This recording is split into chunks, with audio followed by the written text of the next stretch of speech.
আসসালামু আলাইকুম।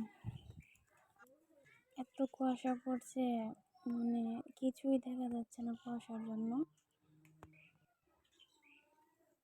ফজরের পর অনেক কুয়াশা পড়ছে।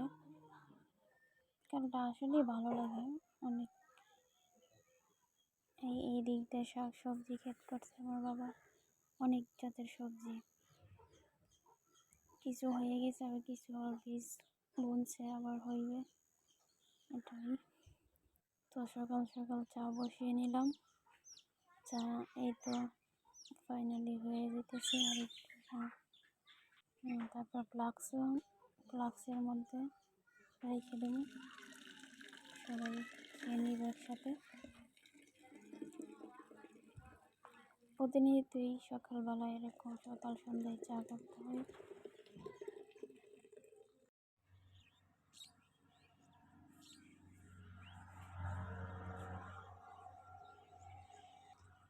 এখন সময় হচ্ছে 10টা, তারপরও কুয়াশা একটু কমতি নেই।